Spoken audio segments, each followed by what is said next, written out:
The blade glinted in the moonlight, pressed to the prince's throat. His breathing was slow, steady, but his eyes were full of betrayal. "I never lied," she whispered, her voice trembling, her hand gripping the hilt. "You just never asked who I was." "It wasn't my place to speak then. I was just a servant, kneeling in the shadows of the courtyard, holding my breath so they wouldn't notice me." The scene was like a nightmare, but I couldn't look away. It had started months ago. Prince Seung-jae was the pride of Goryeo, handsome, strong, beloved by the people. One day, during a patrol near the borderlands, he found her. A woman with torn clothes and blood on her hands, lying in a shallow stream. She said her name was Eun-bi, and that bandits had attacked her village. The prince brought her back to the palace. She was quiet, her eyes always searching, her movements careful. She never asked for anything, but she always seemed to know what the prince needed before he did. At first, the ministers disapproved. She wasn't from a noble family, and no one knew where she came from. But the prince didn't care. He would visit her every evening, bringing books, flowers, or just his company. He smiled more when he was with her, laughed louder. For a while, it felt like she had healed something in him. But not everyone trusted her. The captain of the guard often muttered about how strange it was that no one from her village ever came looking for her. Some of the servants whispered that her hands moved too skillfully with a blade when she helped in the kitchens. I thought they were just jealous. I thought she loved him.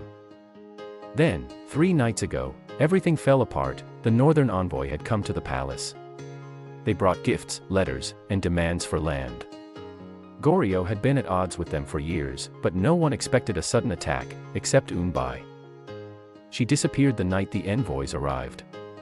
The prince was furious, searching the palace himself. When he finally found her, she wasn't alone. She was with one of the envoys, passing him a map of the palace. The prince froze in the doorway, the betrayal washing over his face like a storm. "Eun-bi," he said, his voice hollow, "what is this?"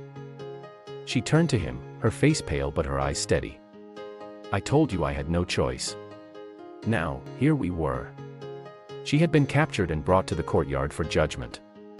The prince insisted on speaking to her alone, but I stayed behind a pillar, unable to leave. "Why?" he asked her. His voice cracked, raw with pain. "Everything I gave you, and you. Don't act like you don't understand," she snapped.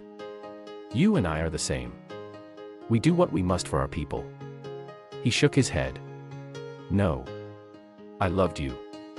For the first time, her mask slipped. Her eyes softened, and her hand holding the blade trembled. "And I loved you," she whispered. "But my people come first. Always." I don't know if he believed her. I don't know if I did. The guards came then, pulling her away. She didn't resist, but her eyes never left the prince's.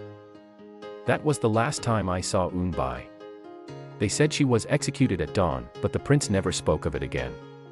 He became colder, harsher. The man who used to smile at sunsets and play music in the gardens was gone, and I wonder, even now, if he ever forgave her, or if she ever forgave herself. Thank you for watching this video. Click the subscribe button and hit the notification bell for more videos.